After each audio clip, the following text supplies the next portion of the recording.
শাহাবুদ্দিন চুপ্পুর পর কে হতে পারেন বাংলাদেশের পরবর্তী রাষ্ট্রপতি? পরবর্তী রাষ্ট্রপতির তালিকায় বেশ কিছু নাম নিয়ে ইতিমধ্যে গুঞ্জন শুরু হয়েছে। প্রথমত আমার দেশ পত্রিকার সম্পাদক মাহমুদুর রহমানের একটা আলাপ পরিচিতি আছে। আওয়ামী লীগের সময় বন্ধ করে দেওয়া আমার দেশ পত্রিকা নতুনভাবে চালু হয়েছে। মাহমুদুর রহমানের সক্রিয় হয়েছেন নতুন উদ্যমে। অন্তর্বর্তী সরকারের সাথে মাহমুদুর রহমানের খুব একটা দূরত্ব নেই, তাই আওয়ামী বিরোধী এই মানুষটা বিবেচিত হতে পারেন পরবর্তী রাষ্ট্রপতি হিসেবে। রাষ্ট্রপতি হলে একজন অভিজ্ঞ গণমাধ্যম কর্মী হিসেবে তিনি তার দক্ষতা কাজে লাগাতে পারবেন। তবে তার রাজনৈতিক অতীত ও দলের প্রতি আনুগত্য তাকে নিরপেক্ষতা বজায় রাখতে চ্যালেঞ্জের সম্মুখীন করতে পারে। দ্বিতীয়ত বলা যায় কবি ও দার্শনিক ফরহাদ মাজারের কথা। দেশের সাহিত্য, মানবাধিকার ও পরিবেশ রক্ষায় ফরহাদ মাজারের অবদান সবারই জানা। বুদ্ধিজীবী মহলেও তিনি সম্মানিত ও প্রভাবশালীর এক ব্যক্তি। তাছাড়া ফরহাদ মাজারের স্ত্রী ফরিদা আক্তার বর্তমান সরকারের উপদেষ্টাদের মধ্যে অন্যতম। গণ অভ্যুত্থানের নেতৃত্ব দেওয়া ছাত্রদের সঙ্গে তার সম্পর্ক ভালো, তাই ফরহাদ মাজারকে রাষ্ট্রপতি হিসেবে বিবেচনা করা যেতে পারে। রাষ্ট্রপতি হিসেবে তিনি মানবাধিকার, পরিবেশ রক্ষা ও সামাজিক ন্যায় প্রতিষ্ঠায় গুরুত্বপূর্ণ ভূমিকা রাখতে পারেন।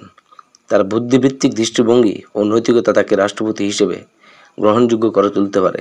রাষ্ট্রপতির তালিকায় যদি সাবেক প্রধানমন্ত্রী খালেদা জিয়ার নামটাও চলে আসে, তাও অবাক হওয়ার কিছুই থাকবে না। খালেদা জিয়া এখনও বিএনপি চেয়ারপারসন হিসেবে দায়িত্ব পালন করছেন। বয়স বেড়েছে, আগের মতো তার সক্রিয়তা নেই। যদিও রাজনীতি থেকে তিনি পুরোপুরি সরে যাননি, তবে আগামী নির্বাচনে তিনি অংশ নেবেন কিনা সেটা এখনও অনিশ্চিত।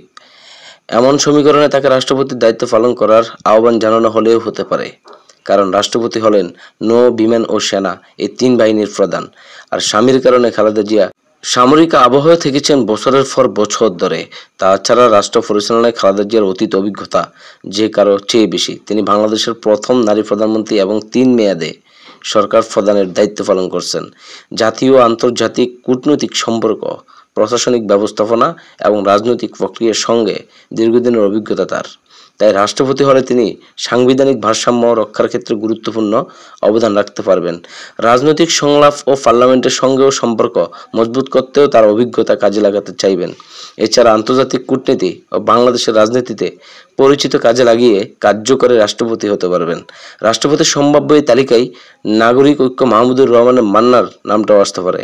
একসময় তুখোড় এই ছাত্র নেতার বয়সের সাথে অভিজ্ঞতার পাল্লাটাও অনেক ভারী হয়েছে।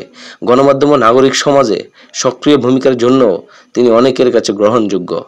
সরকার ও জনগণের মধ্যে সংযোগ, স্বচ্ছতা ও নীতি নির্ভর তত্ত্বাবধানে তিনি দক্ষতা দেখিয়েছেন।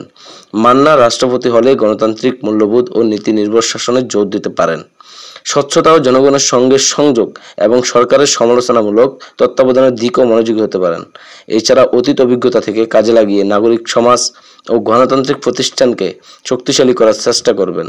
পাশাপাশি জনগণ ও মিডিয়ার সঙ্গে ঘনিষ্ঠ যোগাযোগের কারণে আস্থা বৃদ্ধি ও সামাজিক সংহতি বজায় রাখতেও সক্ষম হবেন। সবশেষে যার কথা বলা হয়েছে তিনি আর কেউ নন, স্বয়ং বর্তমান প্রধান উপদেষ্টা ডক্টর মোহাম্মদ ইউনূস। ডক্টর ইউনূস এখনই রাষ্ট্রপতি হবেন তার কোনো সম্ভাবনা নেই, তবে বিএনপি ক্ষমতায় আসলে রাষ্ট্রপতি পরিচালনায় তার অভিজ্ঞতা কাজে লাগাতে চাই বলেও গুঞ্জন আছে। তাই কেউ কেউ ধারণা করেন ভবিষ্যতে ডক্টর ইউনূসকে হয়তো রাষ্ট্রপতির দায়িত্ব দেওয়া হতে পারে। প্রশাসনিক কাজে তো 1 বছরে তিনি বেশ অভিজ্ঞতা অর্জন করেছেন। এছাড়া গবেষণা ও সামাজিক উদ্যোগ নেতৃত্ব দিতেও সক্ষম এই নোবেল বিজয়ী তিনি রাষ্ট্রপতি হলে নীতিভিত্তিক ও সামাজিক ন্যায়মুখী উদ্যোগ গ্রহণ করতে পারেন। এছাড়া আন্তর্জাতিক খ্যাতি ও বিশ্বাসযোগ্যতা ব্যবহার করে দেশের জন্য সহযোগিতা ও উন্নয়নের সুযোগ তৈরি করতে সক্ষম হবেন। এই ব্যক্তিরা যে রাষ্ট্রপতি হচ্ছেন সেটা নির্ভরযোগ্য কোনো নিশ্চয়তা নেই। বিষয়গুলো শুধু অনুমান নির্ভর। পরবর্তী রাষ্ট্রপতি কে হবেন সেটা সময় বলে দেবে।